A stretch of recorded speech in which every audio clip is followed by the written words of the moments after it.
Some people call me the spawn of a Satan, ooh, 'cause I'm a master of sin.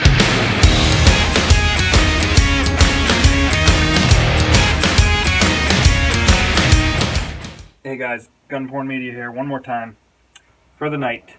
Another update, my Bcm 300 Blackout Sbr, also cerakoted Sniper Gray. I think it came out the shit. I love it. It's everything that I expected and more. So, check it out. It's held up great so far. I wasn't sure whether or not to do the dust cover. I don't know. I mean, I've got enough black on here anyways. It doesn't really matter. Plus, I know it's going to get worn here anyways. And, you know, it's taking a little wear on the shell deflector. Disassembly is easy, just like any other AR. Price was great. The durability is impressive. I am not gentle on guns. So, but here's something I did notice, okay? Now, when I shoot this with a suppressor, which is, you know, 100% of the time, I've got the Omega can on there, so you can just picture it. I don't feel like getting it. The bolt, I don't know. I'm not, you know, a pro with suppressors, but it seems to dry out the upper much faster, which makes sense because you've got extra gas coming back. Okay, so it got so dry in here, and I had oil and shit too. I was just kind of trying to see what it could do, and I shot about 140 rounds, not a ton. Okay, I don't shoot a ton of 300 Blackout because, you know, I'm not made of money. So and I mean, when I say dry, it was dry. It was almost green, like moldy looking, you know, like copper gets, like your plumbing, like your copper piping, for those of you with old ass houses like me. So dry that when I was trying, if you can see this, it would stop right about there, you know, trying to chamber. I mean, if I let it slam, it would go in, but otherwise it was stopping here. I mean, it almost couldn't get into the chamber, you know, which I found kind of strange. It's never happened to me with anything before, and I don't know what it relates to. If because something to do with 300 Blackout, or something to do with running a suppressor on 300 Blackout, or something to do with running suppressors, period. So, you know, I'm in the learning stages as well. So, I mean, I will figure it out. You know, you just have to, should you just have a wetter bolt carrier and group if you're running a can? Or is it inherent to just 300 Black? Because the same, because I haven't had it happen with 5.56. I shot just as many rounds suppressed. So I don't know what the case is. But either way, it wasn't a big deal. It didn't stop running. I did do something stupid though, and I'm going to tell you guys this story.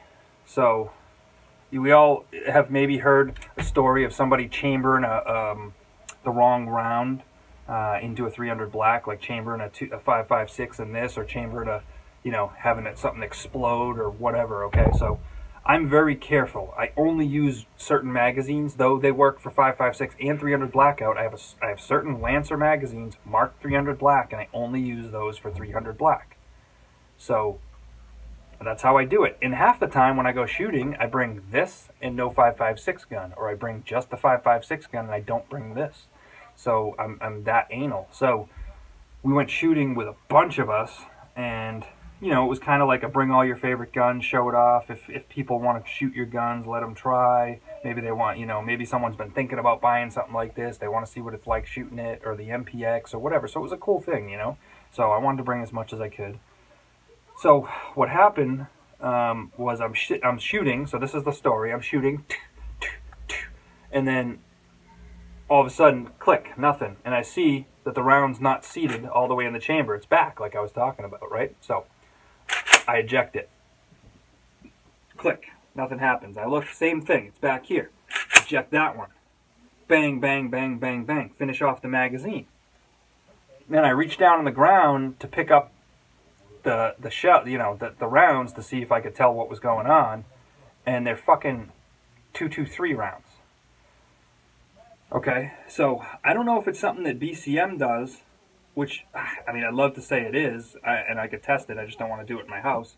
I'm not going to pull the trigger, of course, even at the range, but I chambered a .223 round in my 300 black and pulled the trigger twice, okay? And nothing happened. It didn't fully seat, it stopped, and I could actually see the brass indented from the 300 black chamber. So, at least with this particular gun, I believe it is not possible to chamber a .223 in here and pull the trigger and have it go off and have this go bang. I don't know if that's something that, because I've heard stories and seen videos of people having that happen. It would not chamber. I wasn't going to tell this part of the story. Somehow I picked them back up and stuck them in the magazine and tried to chamber them again. And they would not go in. My bolt wouldn't go past here. And then on the last time, I figured it out. I was like, oh my God. And then I yanked the round out, and you could see the round was crushed about halfway down. So it wouldn't go all the way in the chamber. I don't know. Maybe I just got lucky. I don't know. But as far as I can tell, in this particular rifle, okay, this doesn't pertain to yours or someone else's, you can't chamber a .223 round in this particular 300 blackout, which is actually fucking awesome if they did something to make that not possible. Maybe that's just the way it is and other people are full of shit and they blew up their guns with some kind of reloads and that's just the story that they tell, you know? I don't know. But that's the way that it happened for me. Otherwise, I love this thing. This is probably my favorite gun right now. Who knows, man, my 11.5 5.56 gun might end up being my favorite, but this is my coyote killer. You can now hunt with suppressors in New Hampshire, so hopefully I get a couple. And yeah, it's a wonderful gun. I mean, like I said, I probably got lucky. I don't know, but this is I mean, to me, this is picture perfect. Picture perfect gun porn right here. So take it in, and I highly recommend Cerakote. If you know, it's nothing fancy. You don't have to pay $1 million for it. Especially, what saves you a ton of money with Cerakote, off the subject, is you being able to take apart and put it back together yourself. So I completely stripped this down myself. It takes like 10 minutes. If you haven't done it, you know, you should know how to do it. And yes, I have my other video where I say not to build your own guns, but you know, I've been doing it a long time, and it's just taking it apart and putting it back together. It's not like building, you know, buying a bunch of different parts. This was still meant to go together by engineers or whatever, people at BCM. So I still do believe that, and feel free to argue with me about it. You've got your side and I've got mine, and you know, we can argue till we're blue in the face, but that's what America's all about, thanks to these guys right here. So alright guys, have a good night, be safe.